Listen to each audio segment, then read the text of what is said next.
Hello there everyone. Today I want to show you how to make this round Kumihimo braid with a zigzag effect. And it looks like this. So this is the effect that you get. It's a regular round braid, but because of the technique that we're doing, you get this zigzag effect. So it can be really nice to use for different things. So if you want to learn how to make this, then keep watching.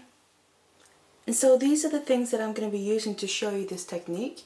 Now first off, we'll need a round Kumihimo disc, because we're making a round braid. And then as for the cords here, these are all the same cord, and this is 1mm satin cord that I'm just using to demonstrate with. You can obviously use whatever you want to, whether it's cord or thread or something else. And I'm just using 4 different colours here that I think will give a nice pattern and effect to it. Again, you don't have to use obviously these colours, but also you can use a different amount of colours. You can use less or whatever you want. So let's get all the materials together and then let's get started. So what we need to do to start making the braid is cut all our cord ready. And I've done that in this case. And what I have here is I'm using my 4 colours, and I have 2 lengths of each colour, and they're all the same length, they're all 1 metre each. And this is just for about a bracelet size. So obviously depending on what you're doing, you want to adjust the length of your cords. But this means that in total I have 8 lengths of cord that are 1 metre each. And this makes 16 working lengths in total. Because what I'm going to be doing is I've put all the ends together. So like this. And then here where I found the middle, I've just put a simple overhand knot just to kind of keep all the cords together. And then this is what I'm going to use as a starting point to then put on to the board. So what you do is you take your cords here with the knot on, get your Kumihimo disc, and then you just, this knot you want to go in the centre of the disc here. So in that hole you have in the disc, and then you want to start distributing all your cords in completely the way that you want it, so where you want your colours to be in that pattern. So I'm just going to distribute them like this. So I've now set up all the cords on my disc here, and this is what it looks like. And now what you just want to make sure of is that the same colour goes on the opposite pairs to each other. So in this case I have my purple, darker purple opposite each other there, lighter purple opposite each other, the silver opposite each other, and then the white as well. So that's all you got to make sure of. Depending, doesn't matter really how many colours you use, you want to do the same thing. And then what I've also done is I've added a weight, a Kumihimo weight here to the back, so just to the knot where I started out the bracelet.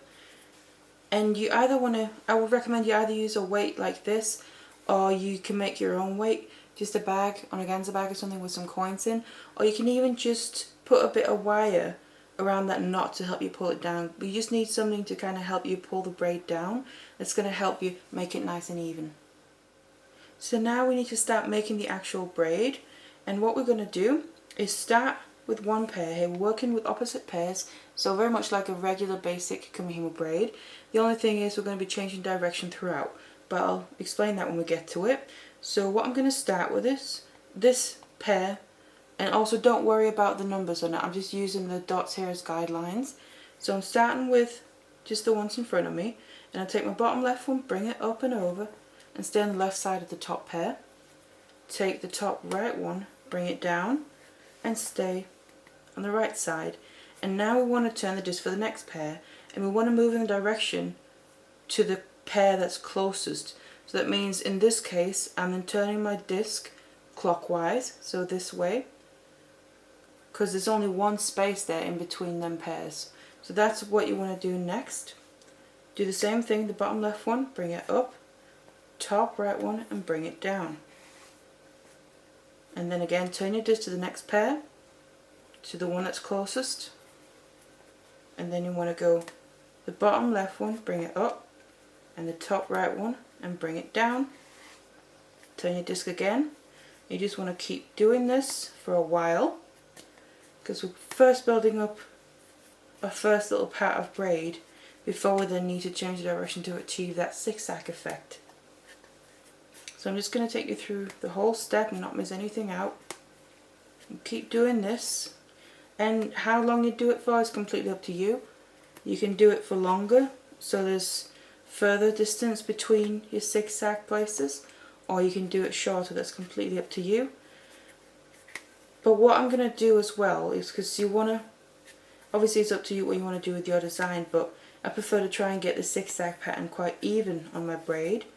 So to help me with that, what I'm going to do is actually use the dots on the disc as guideline to that. You can also count the steps that you make if you want to. That's completely up to you, but I'm just going to use the dots. I find that a little bit easier. So moving away around the disc here, as you can see, the cords are changing position where they are on the disc. You can see the colours moved from up here down the disc, and that is what we want. So just keep going here for a little while longer.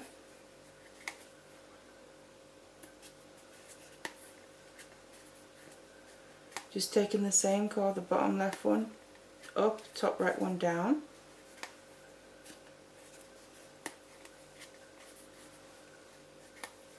And what we basically want to do is have, I'm mainly focusing on that dark purple colour just because it stands out the most. I'm using that as a reference. So that started at the top and the bottom dot. So what I need to finish on, this is just the design that I'm doing, it's up to you what you can do. You can do it longer or shorter like I said. But what I need to finish on is for them to then be placed around the side dots instead. So that's what we're aiming for now. So working our way around the disc to achieve that. So you can see we're almost there.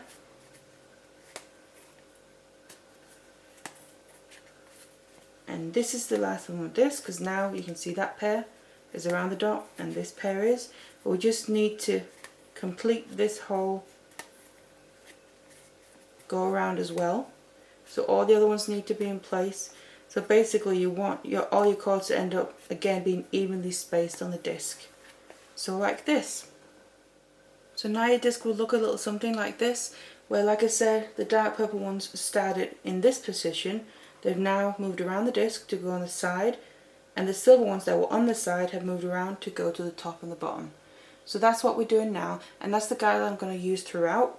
So basically just move over one dot.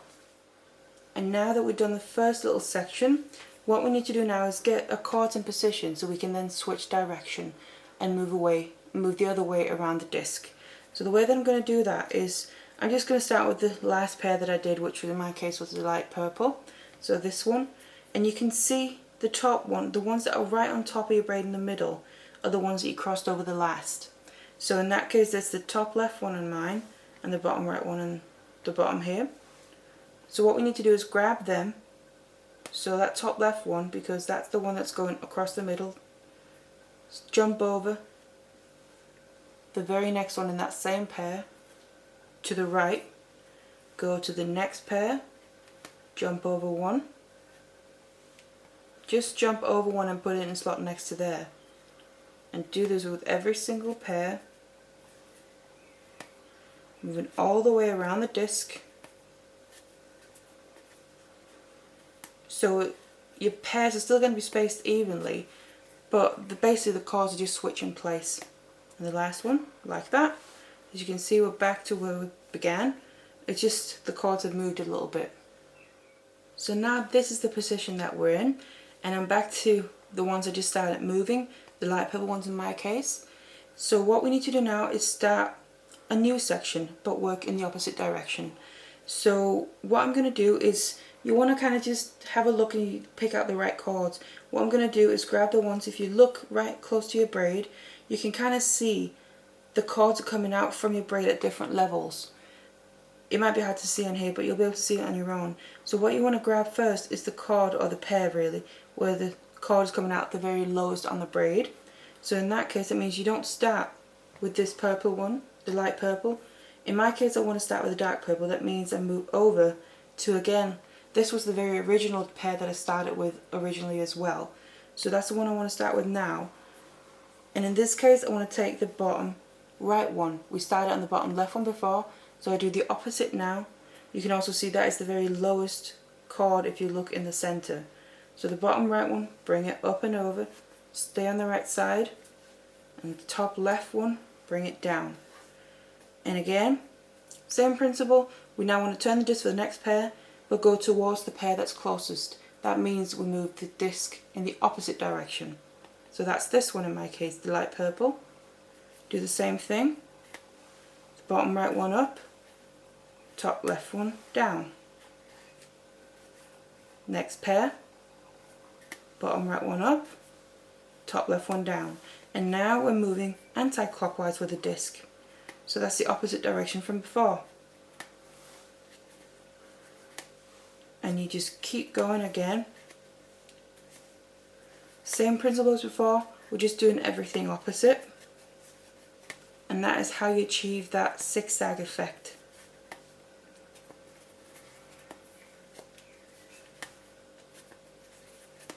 Just keep moving around the disc. And again, same principle. We're using the dots on the disc as the guideline because I want my spacing on my zigzag pattern to be even. And I just find that's an easy way of doing that. So I want my dark purple, in my case, to then go back to the top and the bottom dot where they started out originally.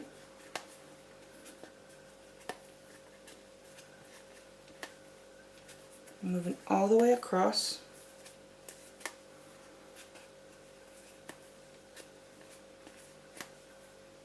We're getting closer now. Keep doing the same thing. Your bottom right one up, your top left one down. The opposite of what we were doing before. We're almost there.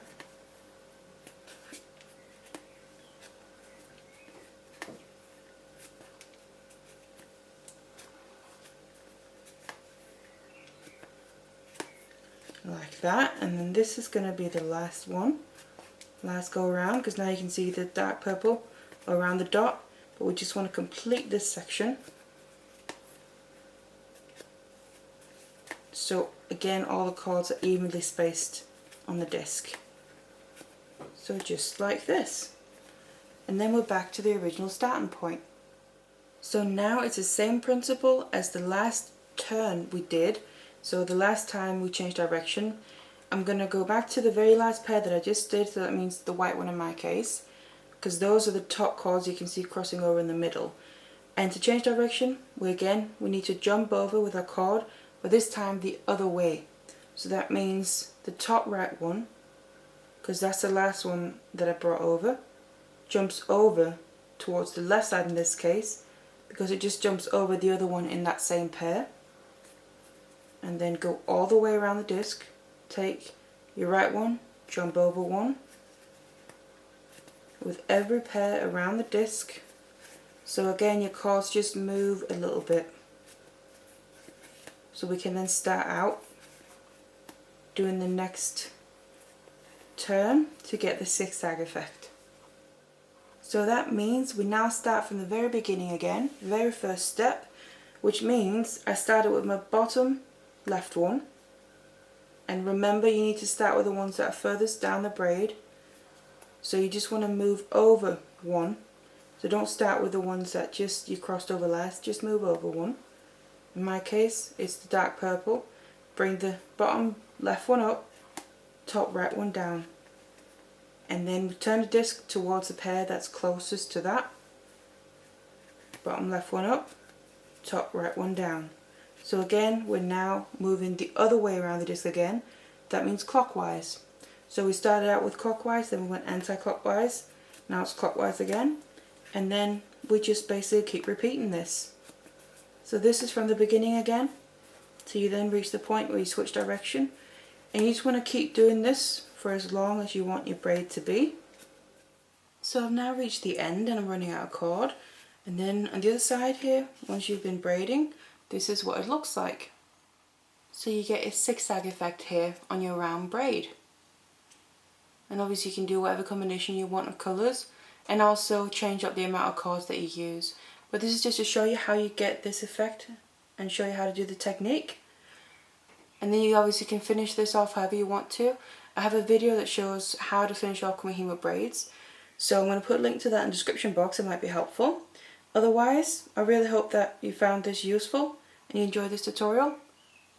And thank you very much for watching. Hello there everyone. Today I want to show you how to do this flat hat Kumihimo braid. And this is what it looks like. And this is where you have your hat running down on this side. The other side looks like this. You can obviously use that if you want to. Now this is also known as a half round or half flat braid. The reason for that is this side, which I'll call the back side, is quite flat, but then this side is slightly domed.